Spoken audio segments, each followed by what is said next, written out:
me and you go way back, right? So, like me and you have a personal relationship. So, like I met Elijah in a Facebook group, probably a Facebook group, 2012, 2013 or so. And he was like, yo, man, we both young guys, we getting it, we need to get up and travel, whatever. We end up getting on a phone call. Come to find out that, we was talking about our bucket list items, things we want to do in our life. And because we were like the same age and we had the same similarities, like a lot of the same stuff, right? And he wanted to go to Brazil. It was on my bucket list to go to Brazil. So he was like, yo, bet, let's do it. So about 2 years later, it was like the World Cup. And I'm like, nah, I ain't ready to go, bro. I ain't trying to go. He's like, yo, come on. I pay for your flight. And I'm like, yo, pause. Can't let another man pay for your flight. You know what I mean? Even though, and I'm not into soccer, like he's really into soccer. You know what I mean? So for me missing it, you know what I mean? I didn't really, I don't feel no type of way, you know what I'm saying? Like I ain't, but anyway, we end up going to Brazil years later. We traveled multiple places. Good friend of mine. Last time I seen him, we was at another friend of mine's wedding. So yeah, that's how we met each other. So Elijah, if you could just give us a quick rundown of how you got started in real estate and what year you got started and how you got that Rich Dad Poor Dad book, please. Yeah, for sure. No doubt. Like what my guy Nas was saying, we had a chance like to connect with each other many years ago, and like when I started, there was none of this Facebook, there was no Instagram, there barely was MySpace. I think we were still on Black Planet back then. Hey, so it ended up happening. Like I said, I've been doing real estate for 16 years since I was in since '04, out here in the land of the gurus.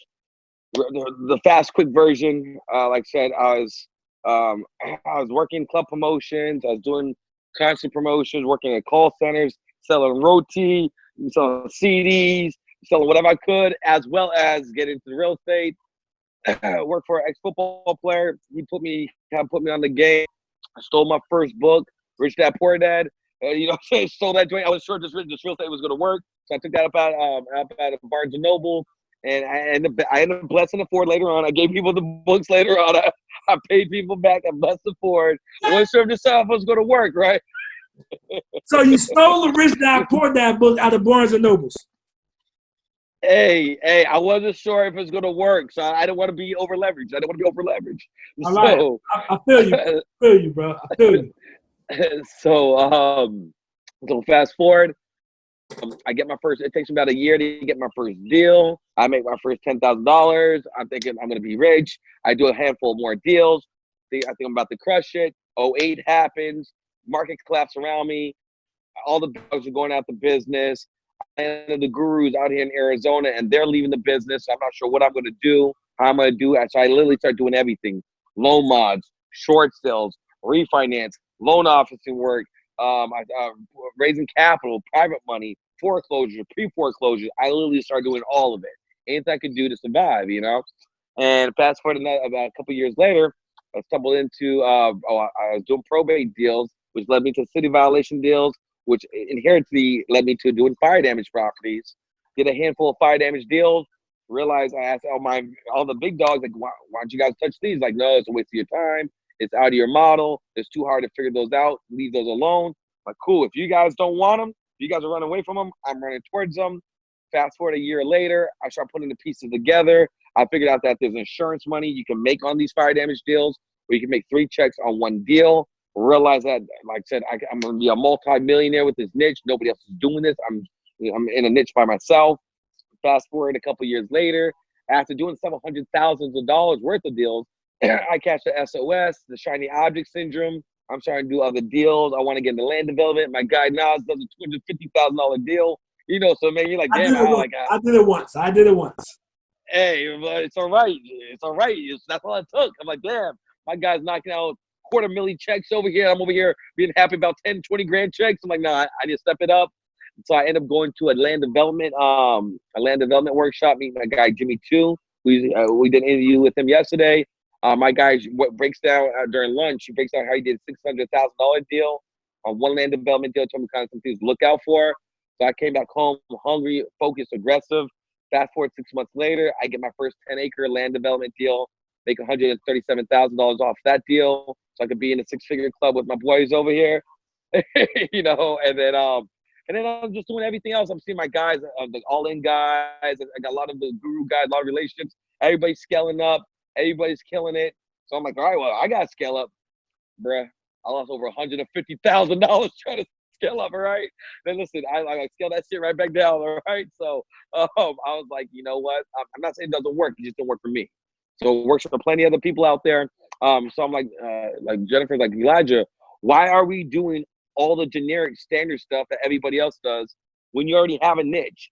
You just haven't been working it. Why aren't you just working a niche that you already proven and makes hundreds of thousands of dollars? It's $1 billion niche, and no one else is rocking with it. You still have the lane all to yourself. And so I did a couple more deals for myself. And Jennifer's like, why are we hoarding this knowledge and stuff for ourselves? Why are we bottling up, sharing it with other people? So probably about 6 months ago, I made the commitment of starting helping other people close their fire damage deals. And if I'm going to be a fire damage king, I need to make sure my population, people are getting access to this knowledge and information. But he cares that over the last 16 years, I did 750 deals. Here's how they don't care if I do another 750 deals. All they care, can I help them do their first deal? Can I help them do their 100th deal? And so once I made that mind shift that it doesn't quite matter about what I'm doing anymore. I already did enough. I got enough experience. I need to start helping people close their deals, getting this fire damage thing so they can win. And that's how I got here with the Doru himself. All right. Okay. All right. So there's a few things I want to touch on, man. That extremely important. So the word, all right. Me and you started before entrepreneurship was like the cool word. You know what I mean? Now it's like the cool word. If you log on to social entrepreneurship. What are you doing? You're supposed to be running your business. You run your business, whatever. You know what I mean? So now everybody's talking about scaling. So you lost $150,000, and that's when I was recently speaking at like Max's event. Shout out to my man Max. Yeah, shout out to Max. We live. The other Doru in Carolina,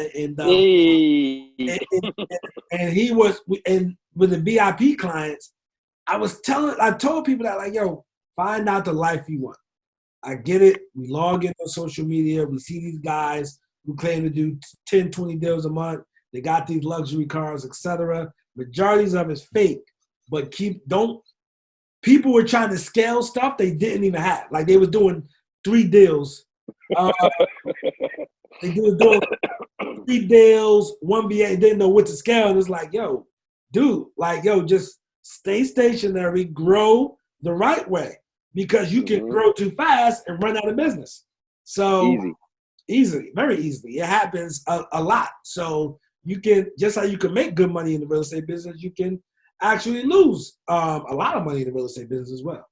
So for sure, and I think that's a really key. And I think it's crazy to see your evolution too over the years. You know, as like I remember when we first did we met at the first mastermind. I was talking to Chris Bruce. We did our recession-proof positioning series, which I need to get you on too, by the way. I need to get you on interview for that. But we just talking about when we were at that mastermind in the DR, and I just remember kind of showing you my planner, my big ass planner, walking to the scheduler, walking to like, hey, you guys, are you guys managing your time? How you managing your time? And you took hold of that, and you not only did you start utilizing it, but I seen you go from just kind of just doing on a dolo to adding more people to your team, adding more marketing to your team, upping your budget, going to a big ass expensive mastermind, seeing the option to scale up, starting to scale up, but made the adjustment to get the lifestyle you want.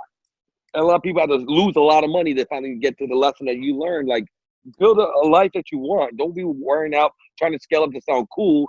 You got to scale up and end up with empty cabinets and empty refrigerator. You know, so I see that being a difference. So yeah. I had to learn the hard way. Word, man. So, all right, let's get into this fire damage net. This is how everybody's call. Let's get into the fire damage net. All right, so how do you find fire damage house? All right. So let's stop. Let's start. How do you find these fire damages house? And you're located in the Phoenix market, right? Which is currently the Guru City. So Yep. You do that whole Phoenix market. And I heard you say you do these deals in different states if need be. But how do you find these fire damage houses? Go ahead. Talk. Okay. Yeah. So like Nas said, I'm in the Guru capital of America. We're in the real estate Rutgers Park. All right. You can make it here. You can make it anywhere. You know. So that's why I had to start focusing on the fire damage deals. So how do you find a fire damage deal? So there's 2 free 99 ways I recommend. One, driving for dollar right there. You look for properties that have smoke damage around it. Look for properties that have been fenced up, boarded up. Sometimes you can see tar on top of it. That's one way you could add to your arsenal. Drive for dollars. Sometimes you gotta look for concrete slabs with one stem wall standing. A lot of those times, those houses caught on fire. That's why there's only one wall standing. A lot of times, the vacant infill lots are just vacant. A lot of times, homeowners just scrape the whole lot and have the former fire damage property there that used to exist there. And so those are ones you could use your deal machine app. You're able to add that to your driving for dollar list. That's one easy free 99 way to go ahead and start getting fire damage deals right off the bat. So you're good to go with some of that. Another way, it takes a little bit more time, a little bit more effort. Whoever wants the deal machine app, make sure you go to durudriving.com. That's durudriving.com. You can get the deal machine app there. And they ask you for the referral code, Real Estate Duru. All right, go ahead, bro. Real Estate Duru. Make sure you use that coupon code. Get right. So that's one option way of doing it. Another option that I highly recommend that we do share in our fire damage profit source. We know exactly this process. I'm just gonna give you the higher level, but we give you the script and the details, how to say it and everything. You're gonna want to start going after people who's already talked to your clients. Leverage OPR, others people's resources. All right. And so what you're doing, you're going to talk to everybody who's already talking to your client. What I mean by that, I mean that these are people who are spending hundreds of thousands of dollars talking to your same client, right? Talking to your same client. So there's going to be restoration companies. These people want to restore and rebuild the fire damage seller's house. They don't want to buy the house. They want to rebuild it for them. So they're spending hundreds of thousands of dollars on fire damage PPCs. They're spending hundreds of thousands of dollars on mailers and going to the houses. These people already have the contact number to be in contact with the same seller. Other people you can reach out in the same capacity. You have your public adjusters. They are not looking to buy the property.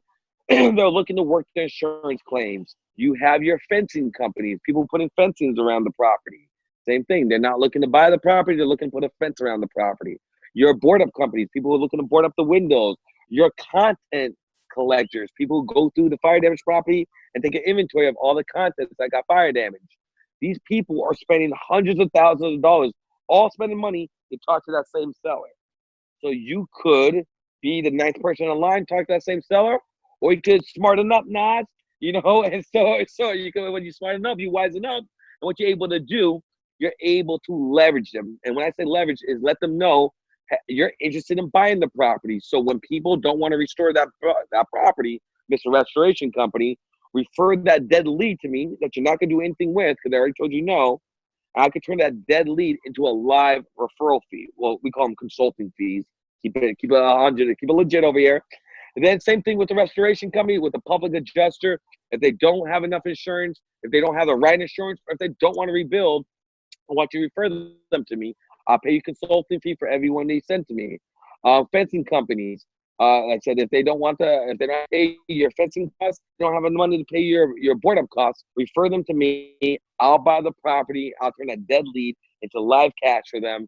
And that is hands down a little harder, a little work. So that's why this generation don't like doing it, because, oh man, I just want to buy some FC list. I want to send a million RVMs. I want my VA take the call. I don't want to pick up my Bugatti.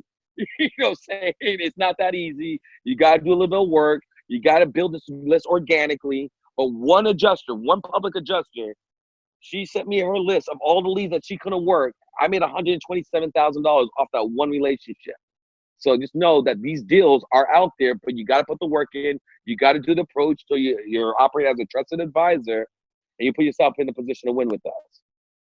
Wow. Oh, okay, that's cool. All right. That one public adjuster, right? Yep. You when she gets her list, is that list local or is that like a nationwide list? Very good question. There is no nationwide list. That's why I love this. That's why I love this niche. It's harder. You got to use some critical thinking, some human relationships. There is some ways we've created through some, it's called IPN network, where you're able to get notification that a fire happened. However, a lot of it, like half the addresses are like 6300 block North Creighton Street. Well, 6300 block, that's like, there's a lot of houses on 6300. So you have to have somebody go out there, go down all 6300 block, and then find, oh, there's a house right there, and then that's the address. So you have to kind of manually put the list together, which you can't do, and these companies doing that. So they had their company, their research. They went through all these properties, seen them, and the ones that either had no insurance or not enough insurance or declined their services, she put them on a spreadsheet. She sent them to me. I paid on every one of them that I ended up buying. I ended up buying like about six of them, and worked 2 claims off of that list she sent me. Okay, cool. Let's move on next. All right. So that's how you find these houses. Once you find these houses, walk us through a transaction. All right. So what you're gonna do with these? All right. So now you got some leads coming in. Boom, boom, boom. We got these leads coming in. So now what you want to do? You want to be able to reach out to. You're gonna want to use most likely have a public adjuster. You only 2 of them. You don't need 15 of them. You need 1 or 2 good public adjusters, who are willing to work. Because like these public adjusters, they make really good money, so they're lazy as hell. All right, they're lazy as hell. So just know you got to work through the right relationship with those 1 or 2 good ones. Assuming you got your 1 good ones, you want to go to the homeowner, and we walk you. We have a whole script in our course to let you know exactly how to approach them. But it's a different approach than a traditional wholesale deal. You can't come off as a money hungry investor. I'm looking to steal your equity. Me and my wife are walking the neighborhood and we're looking to buy a property. Like, no, you saw my shit was on fire and now you try to steal my property. You can't approach them the same way. We show you how to shift and make yourself a trusted advisor. Coming in a trusted advisor capacity, you do the 3 E's, which is you empathize with them. All right. So you're connecting with them. Hey, you lost a fire. Did you lose any? Did anybody pass away? Did you lose any important documents? Did you get your driver's license, your death certificate, your birth certificate there? How's the insurance company treating you? So you're a trusted advisor, or you're empathizing with them. Then you're educating them.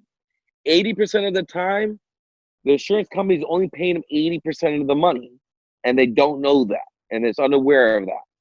And because we're not in that 80%, that extra 20% that they're missing, we're not talking about no $2,000-$3,000. Sometimes it's $20,000, $50,000, $300,000 sometimes that they underpaid are completely oblivious to that. So I'm going to educate them that this could be happening to you. And then I'm going to empower them that I'm the one-stop shop that can handle, not only can I help buy your property from you, I can help relocate you into a new property or replace this investment property.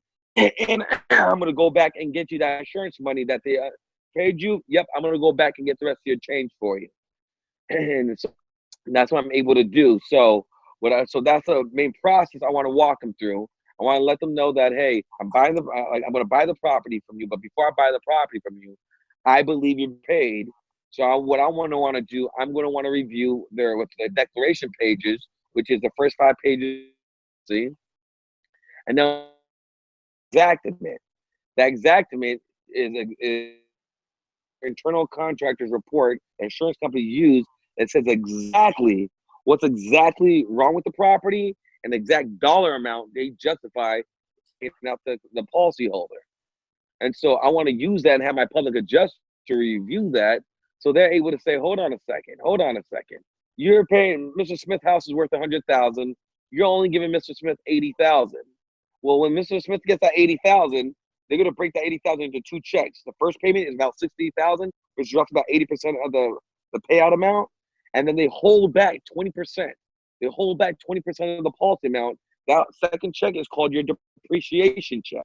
They only that depreciation check the property, show you have contractor receipt, and show that contractor license contract built it. Then once it's all rebuilt, then they pay you out that last 20%. Well, 35% of homeowners don't rebuild. They don't rebuild. They just walk. So if they don't rebuild, they'll walk away from that free money. Well, you know, that's just to be walk away from free money. So what I like to do, I like to walk them through and let them know, like, hey, not only will I buy the house, I'm going to try to get you more insurance money than what they initially offered you, and I'll have you assign that back end check over to me so that I'm able to pay you 5% of that on the back end whenever I rebuild it, so you make some money on that check versus no money on that. And then, so now that I explained to him, hey, there's extra money, Mr. Smith, you only got paid $60,000 on the front end, at the other $20,000. Well, when a homeowner gets an appraisal, and Mr. Smith gets that appraisal, it might appraise for $100,000. However, the cost to build the approach might be $150,000 to put the house back together. Right. Where most homeowner has no idea what it costs to build approaches, why that plays a role in your negotiation. They're oblivious to it. However, our adjusters are aware of it. And this is where we come in a trusted advisor capacity, where we're educating the home and let them know, hey, your cost of build approach is $150,000. The adjuster's going to go ahead and he's going to go and negotiate. He's going to do what's called a supplemental claim. And so he's going to try to work that first check Mr. Smith got for $60,000.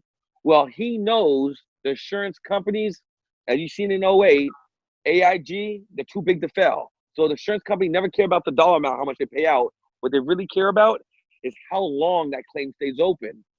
The longer that claim stays open, all right, the more likely that insurance rating will get dropped. And the more files that their insurance rating gets dropped, that's how they go out of business. If they spend too much, we'll always bail them out. So my adjuster knows the real negotiation leverage is how long they fight that claim. So he's going to come to Mr. Smith and says, hey, Mr. Smith, we're going to go ahead and you're going to keep 100% of what the insurance company offered you.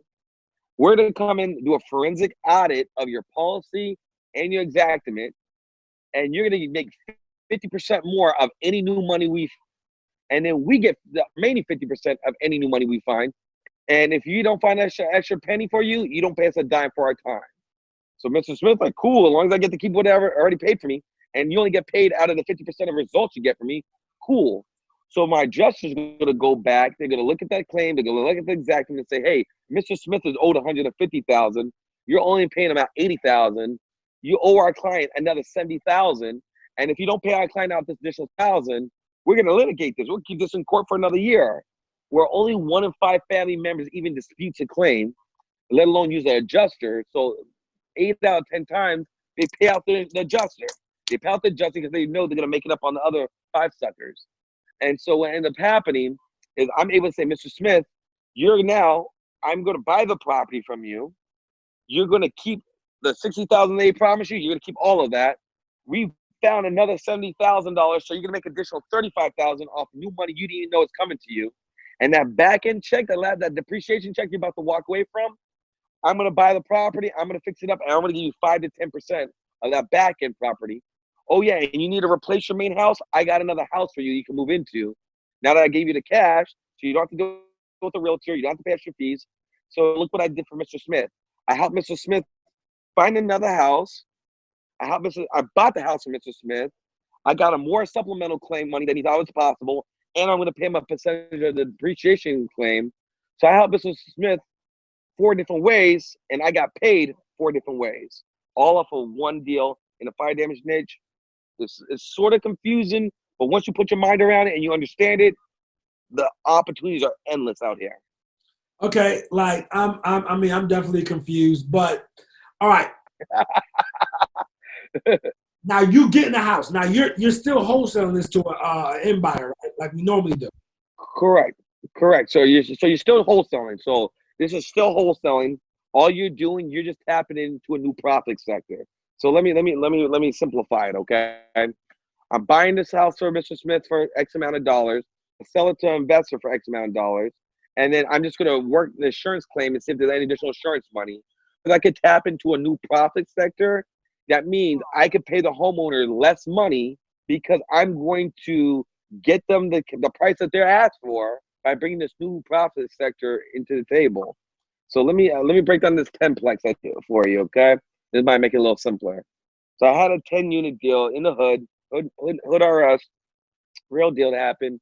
10-plex, He called off my bandit sign. 10 units. He's like, you know what, Elijah? I got paid $125,000 on this. I own it free and clear. I got the city give me a hard time. I got taxed on this. I'm about to just let this go for taxes. I just need to be out of this. When he told me $125,000, my yarmulke tilted. I'm like, you know what? The numbers are off here. That number don't work. Like, I know there's more money than that. So I'm like, all right. It's just, I told the guy, his name is Tony. Like, Tony, I'll buy the property from you. And I think there's more insurance money on the table. So him and I negotiated a price for the property because you want to lock these up. There's like a traditional wholesale deal. You want to get a price on the contract because you don't want somebody else there swooping up your deal while you're fussing around with the insurance. So I signed the contract for him for $90,000. All right. So I turned around and I knew I already had a buyer for $110,000. So I could have just been right there, been done, made $20,000, been done with it, and been happy. Cool. However, because I'm the fire damage king, I knew that there's additional profit there. I knew that $125,000 on 10 bucks was way too low. I bought my shirt to the table. He finding my guy additional $195,000 more. $195,000 on top of the $125 years already paid. So I was like, what? I like think about it. I mean, you remember Men's to Society? You remember Men's to Society, right? You remember Old Dog and Kane at the Chinese store? You remember he's like, yo, why don't you give my homeboy back his change? Yo, homie, I don't want no problem. I don't want no trouble. Just hurry up and buy it. You know, so that's essentially what we're doing. Why don't you give my homeboy back his change over here? Oh, homeboy needs his change, you know? So that's essentially what we're doing to make it easy for our people to understand what I'm doing here. Right. All right. So you're being Kane. I mean, so you're being Old Dog over here. And so my guy ended up getting him additional $195,000. So the homeowner made additional $97,500. My adjuster made additional $97,500. I split that with my adjuster. After the fees, I got paid out additional $40,000 on insurance money. I made $20,000 on the wholesale money. I made $60,000 on this one deal without spending a penny of my own money outside the cost for the sign. But it gets better because what ended up happening, remember the homeowner was about to take $125,000 and was just out. All right, he paid $125,000 and then he was about to be out. Then what ended up happening was this. Because I was able to get him additional $90,000 cash for the property, I paid him, and I got him additional $97,500. He ended up making $312,000 on this property that he was about to just walk away with $125,000. Because I shifted myself from being an investor with cash to be a knowledgeable, sophisticated investor who's a trusted advisor to him. 6 months later, he inherited 30 properties. He called me up. I bought 6 more properties from him and made an additional $100,000 off that one relationship. So one relationship, one fire damage property, and I end up making $160,000 off this one relationship in the land of the gurus because nobody called fire damage deal because your iBuyers don't buy fire damage deal, Zillow doesn't buy fire damage deal, and your average guru definitely ain't buying fire damage. That's why it's such a good idea for people to get involved in this niche. All right. So hold on. All right. So when you're getting the checks, you're getting paid and the seller's getting paid, right? Yep. So you're like you're really like a blessing in disguise.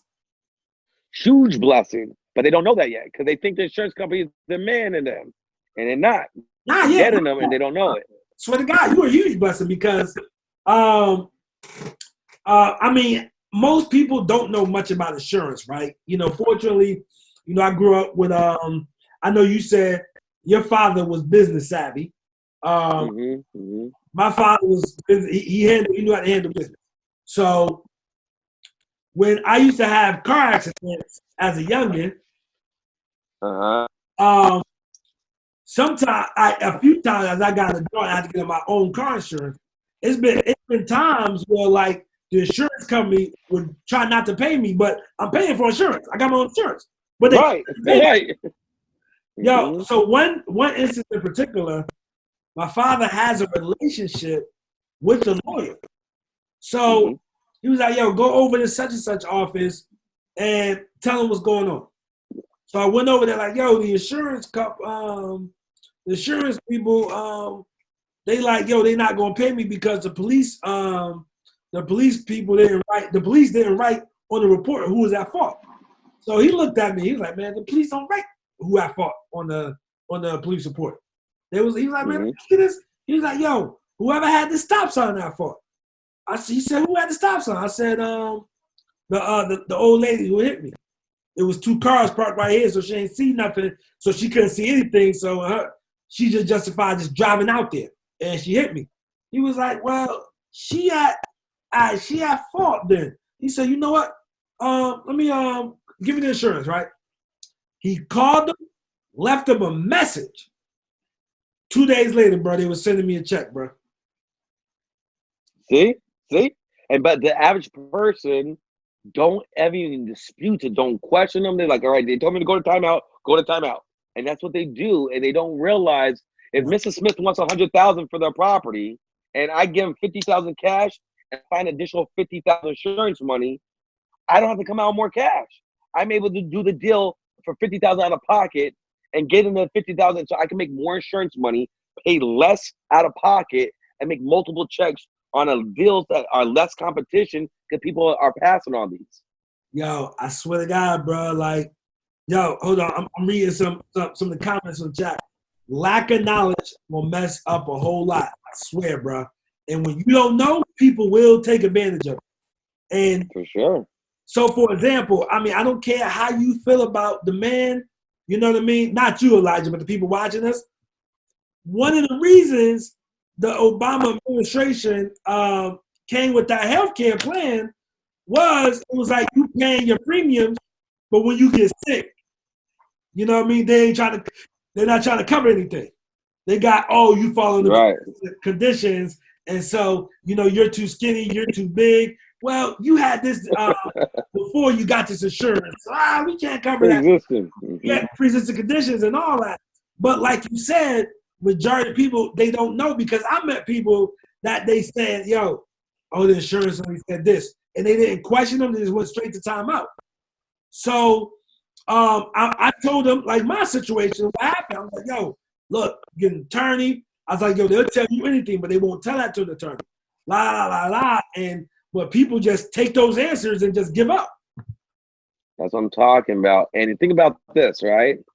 In our communities, Black, Latino communities, they're really not questioning nothing. They don't even know what insurance policy is at. No, reading it. So they're not. So they getting taken advantage left and right. I mean, you're a little old abuela with 2-3 grandkids, and your son's locked up. You're watching the kids, and if that happens, you don't want immigration called, let alone you causing any issue disputes. So these people are getting taken advantage of left and right, and that's why it's one of the real, true win-win transactions. It's a good feel transaction because I don't have to lowball my way into a deal. I could bring, we call it thin air money, where you just go into thin air, just grab it out of thin air and bring it into your deal. You can tap into thin air money and make money, help these people. Where you're like, you know what? I want to help more money. I don't want to sell. You know what? Great. I don't want you to sell. I think that you keep your property. Let me go ahead and help you get more insurance on the property. So now, especially this is why it's improved niche. Because remember, I created this in the recession. And so that's why I know for a fact it's for what's happening right now. And the reason why it works so well is because if lenders aren't lending, if buyers aren't buying, if the value's dropping so fast you can't price out your property, and homeowners are so scared they don't want to sell, cool. You're one of the only people who could turn a dead lead into a live consulting fee because I can work the insurance claim. Right now, I'm working on a claim right now. I was talking to somebody earlier today. The guy is getting taken advantage of.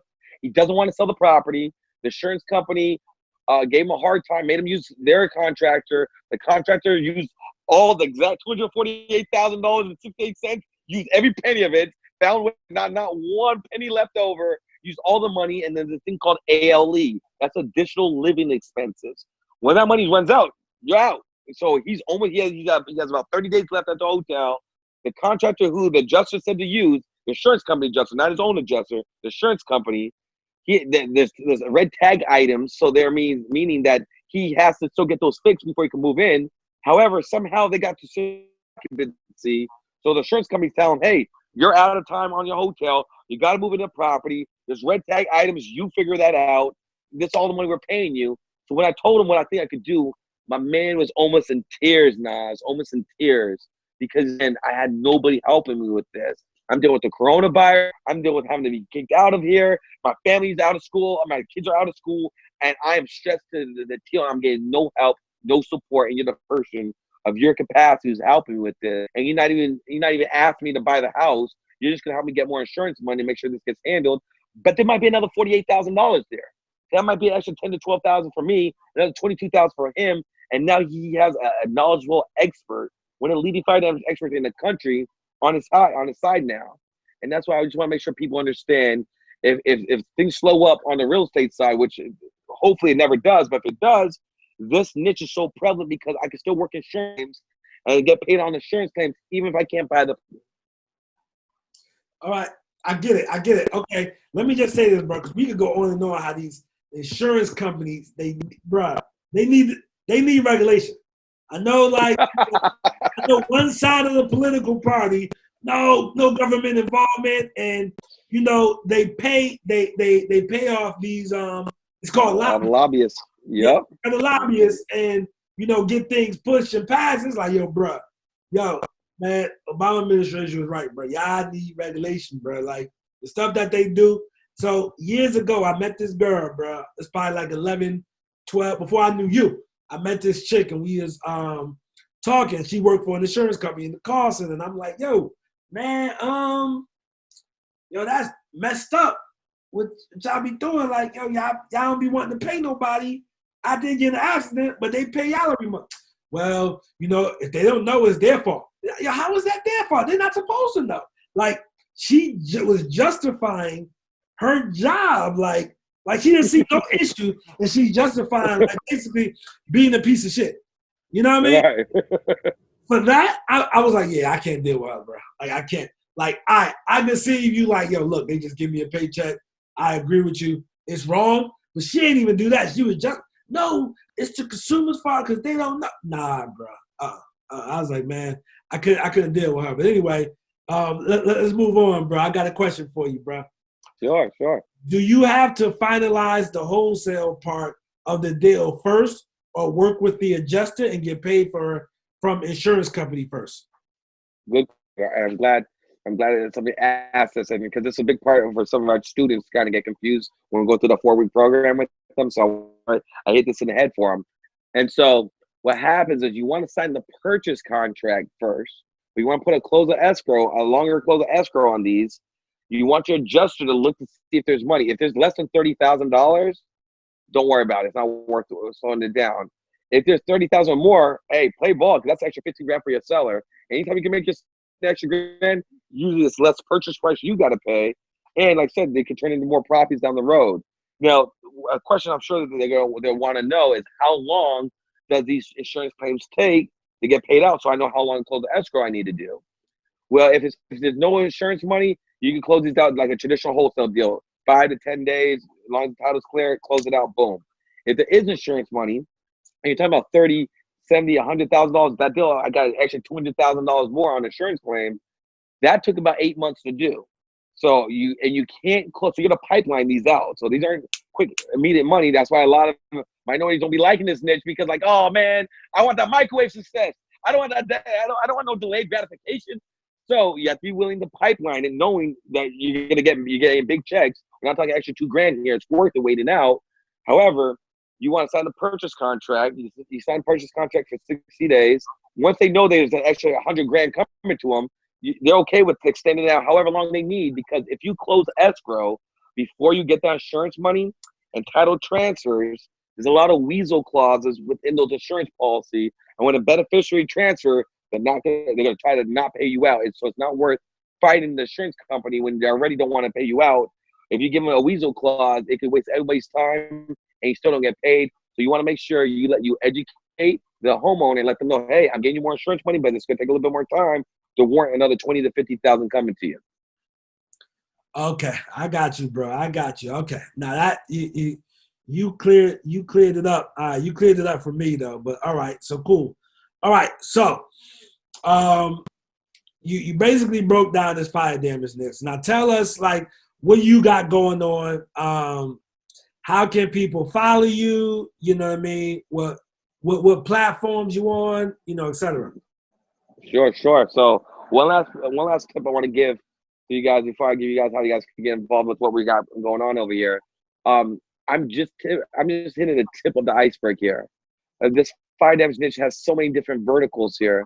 Once you understand and you go through our 4-week program and you know exactly how to approach, attract, close, and negotiate these fire damage deals, fire damage deals is just one aspect of it. Once you understand the insurance, the complexities and the components of making yourself a trusted advisor and how to navigate around insurance claims, there's water damage, hail damage, wind damage, vandalism, tornado damage, hurricane damage, multifamily, commercial. There's a lot more you could do outside of just fire damage houses here. So just be very clear. There's way more upside in this niche than any other niche I've seen here. Okay, so I want to make sure I lay that out there for you guys. As far as being able to connect with me, for those who have who like to do affirmations, I'm really big on mindset mastery. I'm really big on your inner game controls your outer game. I do affirmations every morning. If you guys want my app, as my free gift for all my Doru family over here, if you text Elijah to 59224, text Elijah, ELIJAH, to 59224. You'll automatically get a link sent to your phone with our affirmation. So you can do that and just add that to your morning routine. That's the way I can add value off the bat. For you guys who want to lock in, I have my Facebook group. It's called Fire Damage Profits. That's Fire Damage Profits on Facebook. Large communities. People are making $8,000. One lady made closed her first fire damage deal without taking any courses, without taking any one-on-one consulting. You just got all the free information just from all the posts that we're sharing and other people posting. Made $80,000 on her first fire damage deal, no insurance, just off the niche. Another lady made $25,000 off of a fire damage lot that was set there for 2 years. So you don't have to be an expert to start capitalizing on these opportunities, because these are deals that other people pass on. And that's why you're able to put yourself in a winning position. So you can go to Fire Damage Profits to see us there. If you go to firedamageprofits.com, you can book a call with me and we can hop on and we can have a chance to talk, see if you're a right fit for our fire damage niche. This is not for everybody. There is a high cost because I am literally the only person in the country that teaches this extreme valuable niche. At the same time, your average fire damage deal, your average wholesale deal is between 10 to 15,000 across the country. The average fire damage deal is between 25 to 35,000 because you're tapping in a new insurance there. And so we're doing these on Instagram. You can go to Elijah.Rubin and also Fire Damage Profits. I'm doing a success series where I'm just interviewing relationships like Nasar. We had Chris Bruce on recently. We had Brent Daniels recently. There's a TTP where we're just talking about recession-proof strategies to position yourself for not now, but for after coronavirus is all over. And we're just really big on being fire damage awareness to the market. Like I said, there's so few people going after this. And this niche works anywhere in the world. Where there's a house, where there's fire, where there's insurance, and there's appraisal, play ball. So yeah, we have a 4-week program starting in April. 4-week program where we're going to be where you're going to be on it. I'm only giving out 100 fire damage certifications across the country. I'm only releasing 100 fire damage certifications. So after you go through the 4-week program, you can let your clients know that you're a certified fire damage specialist for this area. You went through a 4-week program training, so you're expert in this area. We have our course. It's 8 hours, 9 modules. We teach you how to find these deals, how to talk with them, checklists, scripts, contracts, evaluation calculators, how to tap into that third profit sector, everything you need to do so you could confidently close your first fire damage deal without having to be an expert. All right, cool, bro. Did you drop your IG? Yeah, so my IG is Fire Damage Profits. Is the main is for Fire Damage Profits on IG. Me directly is Elijah.Rubin. Elijah.Rubin. Yeah, like anyone can be a blessing. I'm all about attitude of servitude, add value first anytime I can. I'm all about impact over income. Cool. Drop do you know Jennifer IG by Jen.Coronado. Hit Jen.Coronado.